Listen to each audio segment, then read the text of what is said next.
তো বস চলে এসেছি নতুন ভিডিও নিয়ে। তো আজকে এই ভিডিওতে কথা বলবো দেব শুভশ্রী জুটির আপকামিং সিনেমা দেশু 7 নিয়ে। আমরা জানি দেশু 7 দেব শুভশ্রীর আপকামিং সিনেমা, যেটা মুক্তি পাবে এই পুজোতে। সিনেমাটার অ্যাডভান্স বুকিং অলরেডি ওপেন হয়ে গেছিল। দেব শুভশ্রী লাইভে সে অ্যাডভান্স বুকিং ওপেন করেছিল গোল্ডেন টিকিট, যেটা প্রায় 2 থেকে 3 হাজারের মতো ছিল টিকিটটা, এবং কয়েক ঘন্টার মধ্যে সেটা সোল্ড আউট হয়ে গেছে। মানে এই জুটির ক্রেজ কিন্তু মারাত্মক লেভেলের। তো সিনেমাটা পুজোতে যখন আসবে, বাকি সিনেমাগুলোর বাকি প্রোডাকশন হাউসদের কিন্তু অবস্থা খারাপ হবে, এবং তার জন্যই দেবের পেছনে এখন পুরো লেগে পড়ে, মানে উঠে পড়ে লেগেছে আর কি পুরো ইন্ডাস্ট্রি। সেটা দেখতে পাচ্ছি চারদিকে মিডিয়া আর কি নানারকমভাবে নানারকম কথাবার্তাকে ঘুরিয়ে পেঁচিয়ে আর কি ছাড়ছে, আর নানারকম একটা নেগেটিভিটি ছড়াচ্ছে আর কি দেবের নামে। যাই হোক, সেটা করে কিচ্ছু আলটিমেটলি লাভ হবে না।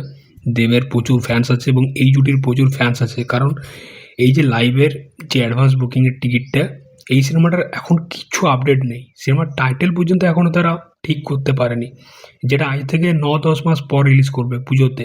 তার অ্যাডভান্স বুকিং ওপেন হয়ে গেছে। তো দর্শক কিন্তু চোখ বন্ধ করে এই জুটিকে বিশ্বাস করে, তার জন্য টিকিট কেটে নিয়েছে, অ্যাডভান্স বুকিংয়ের টিকিট কেটে নিয়েছে, যেটা আজ পর্যন্ত ভারতবর্ষের কোনো সিনেমা কোনো প্রোডাকশন হাউস করতে পারেনি। এরকম একটা স্টেপ সেটা কিন্তু দেব শুভশ্রী নিয়েছে। তো এই জুটির একটা পাওয়ার আছে, এটা বুঝতে পারা যায়।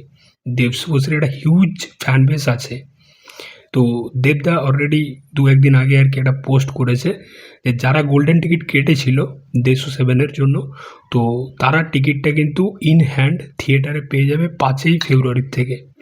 এই যে পোস্টটা দেব শুভশ্রী গোল্ডেন টিকিটের সাথে, তো লেখা রয়েছে important notification for hashtag Deshu fans, the golden tickets for the hashtag Deshu 7 first day first show even are ready.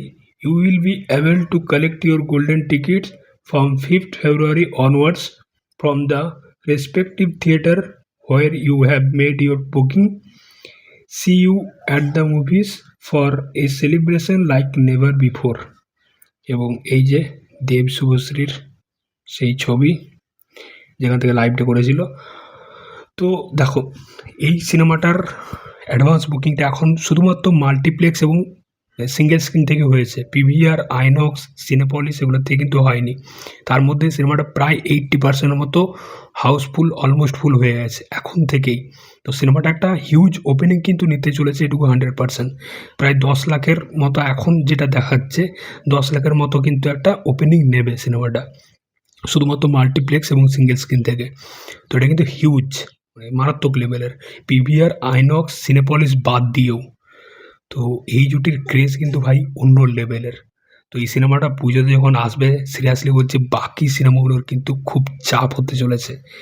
এই জন্য দেবের পেছনে ভাই উঠে পড়ে লেগেছে, এবং দেবকে পুজোতে আসতেও বারণ করেছিল, কিন্তু দেব শোনেনি। দেব ক্যালেন্ডার বলছে, জানিয়ে দিয়েছে ভাই যে এই বছর তার 3টে সিনেমা আসবে এবং 3টে ফেস্টিভ্যালে তার সিনেমা আসতে চলেছে।